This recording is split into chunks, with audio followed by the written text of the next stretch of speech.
Estás a 4.500 metros de altura.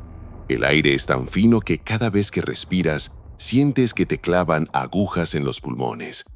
Tienes la cabeza a punto de estallar por el soroche, el mal de altura. Miras hacia abajo y ves un precipicio de 1.000 metros. Un paso en falso y desapareces para siempre. No eres un alpinista moderno con ropa térmica. Eres un soldado de 1817. Llevas un poncho de lana rústica, botas de cuero congeladas y cargas un fusil de 5 kilos al hombro. A tu lado, ves caer a una mula cargada con un cañón. El animal resbala en el hielo y cae al vacío en silencio. Nadie dice nada. No hay tiempo para llorar. Si te detienes, te congelas. Si te duermes, no despiertas. Estás cruzando la cordillera de los Andes, la segunda cadena montañosa más alta del planeta, con un ejército de 5.000 locos. El objetivo: caerle por sorpresa al Imperio Español en Chile, donde nadie, absolutamente nadie, espera un ataque. Los generales europeos decían que era imposible.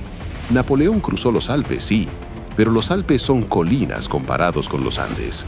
Lo que estás a punto de ver es la hazaña logística más grande de la historia militar americana. No es solo una marcha, es una apuesta suicida ideada por un general que estaba enfermo, vomitaba sangre y tenía que ser llevado en camilla, pero que tenía una voluntad de hierro: José de San Martín. Prepárate, abrigo, porque hoy vamos a subir a las nubes para liberar un continente. Bienvenidos al cruce de los Andes. Año 1816. La situación era desesperada. Argentina, las Provincias Unidas, era el único territorio libre en Sudamérica. Todo lo demás había sido reconquistado por los españoles. Chile estaba bajo el talón de hierro de los realistas. Desde el norte bajaban ejércitos para aplastar a Buenos Aires. Entonces aparece José de San Martín, un militar de carrera, veterano de guerras en Europa, que entendió algo simple: no podemos ir por el norte. El terreno nos mata. Tenemos que cruzar la cordillera y liberar Chile para llegar a Perú por mar. Pero había un problema. En Chile, el gobernador español Marcó del Pont tenía un ejército poderoso esperándolo. Si San Martín cruzaba y los españoles sabían por dónde venía, lo esperarían con los cañones cargados a la salida del paso y sería una masacre. Así que San Martín diseñó algo brillante: la Guerra de Zapa. Antes de mover un solo soldado, movió información. Llenó Chile de espías. Usó a todos, desde mujeres de la alta sociedad chilena que seducían a oficiales españoles para sacarles secretos, hasta arrieros humildes que llevaban cartas falsas. San Martín hizo una jugada de póker legendaria. Invitó a los caciques mapuches, los pehuenches, a una reunión en el sur de Mendoza. Les regaló alcohol, armas, dulces. Les pidió permiso para cruzar por el sur, por el paso del Planchón. San Martín sabía que los mapuches venderían esa información, y eso era exactamente lo que quería. Marcó del Pont, en Chile, recibió el dato: San Martín viene por el sur. Así que mandó el grueso de su ejército al sur. Pero era mentira. San Martín dividió a su ejército en 6 columnas. 4 eran secundarias para distraer, y las 2 principales irían por el centro, por los pasos más difíciles y altos, Los Patos y Uspallata. El gobernador español se volvió loco. Recibía reportes contradictorios de todos lados. Vienen por el sur. No, vienen por el norte. Aparecieron en la costa. San Martín logró lo imposible. Dividió las fuerzas enemigas sin disparar un tiro. Marcó del Pont dejó su puerta abierta porque pensó que el ladrón entraba por el patio. Mientras tanto, en Mendoza se preparaba la maquinaria. Fray Luis Beltrán, un cura genio que sabía de química y mecánica, montó una fábrica de armas. Fundían campanas de iglesias para hacer cañones. Las mujeres cosían uniformes. Se secaba carne, charqui, para el viaje. Todo estaba listo para la marcha de la muerte. El 19 de enero de 1817, el ejército de los Andes se puso en marcha. Eran 4.000 soldados de combate y 1.200 milicianos de auxilio. Llevaban 10.000 mulas y 1.600 caballos. El plan era cruzar 500 kilómetros de picos de nieve eterna en 20 días. Lo que vivieron esos hombres no tiene nombre. Durante el día, el sol quemaba la piel y te dejaba ciego por el reflejo en la nieve.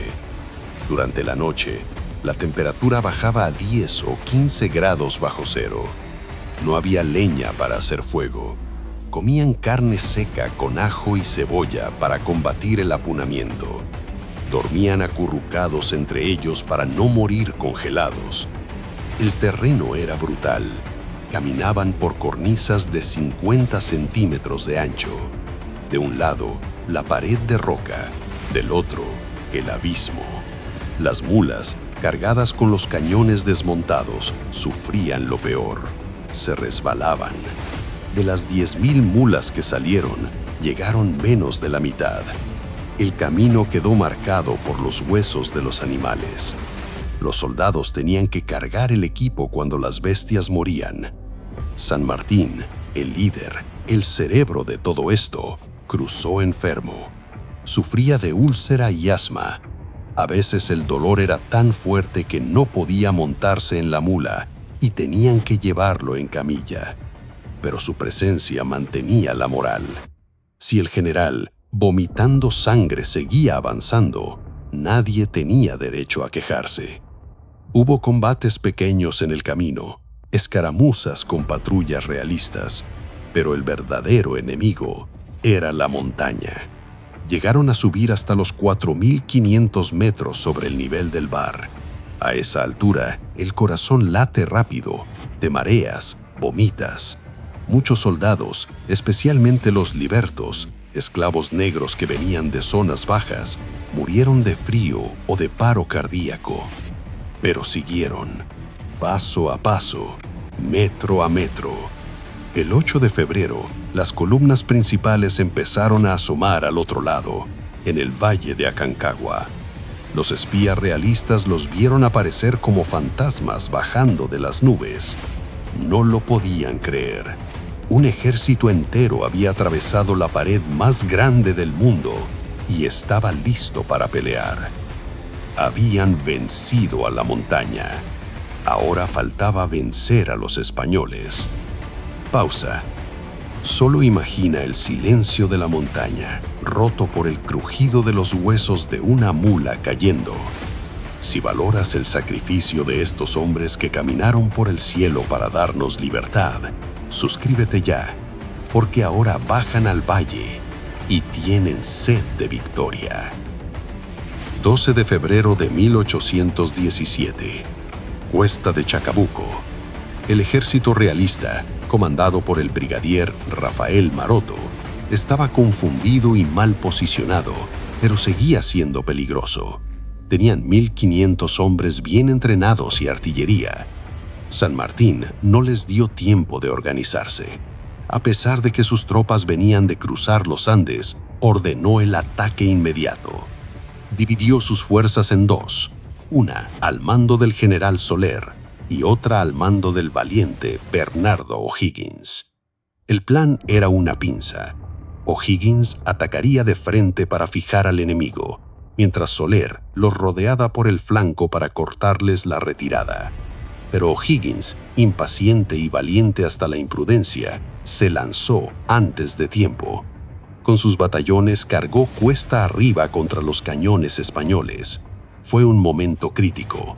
Los realistas formaron en cuadro y empezaron a disparar. Los patriotas caían. San Martín, viendo el peligro desde una loma, desenvainó su sable corvo. Ordenó a los granaderos a caballo que entraran en acción. Y aquí es donde la historia se vuelve leyenda. Los granaderos, la élite, los jinetes que San Martín había entrenado personalmente, cargaron. El suelo tembló. Con sus sables curvos, diseñados para cortar cabezas y brazos con facilidad, rompieron las líneas españolas. Fue un choque brutal de acero y carne. Los realistas, aterrorizados al ver a estos demonios bajar de la montaña, rompieron filas. La pinza de Soler llegó justo a tiempo por el otro lado. La batalla duró pocas horas, pero fue decisiva. 500 realistas murieron y 600 fueron capturados. El ejército patriota solo perdió 12 hombres y muchos heridos. San Martín entró en Santiago de Chile días después. La gente salía a los balcones a tirar flores. El gobernador Marco del Pont, el que se había burlado, intentó huir disfrazado, pero fue capturado. Chile era libre, por el momento, y el camino hacia Perú estaba abierto. El Aníbal americano había cumplido su palabra. El cruce de los Andes se estudia hoy en las academias militares de todo el mundo, desde West Point hasta Moscú, no por la batalla de Chacabuco, sino por la logística. Mover un ejército por esa geografía, sin radios, sin camiones, sin GPS, es una obra maestra de la mente humana. San Martín no solo liberó 3 países, nos enseñó que no existen las barreras naturales cuando la sed de libertad es más fuerte que el miedo. Esos hombres que dejaron sus huesos en la nieve, esas mulas que cayeron al vacío, pagaron el precio de nuestro presente.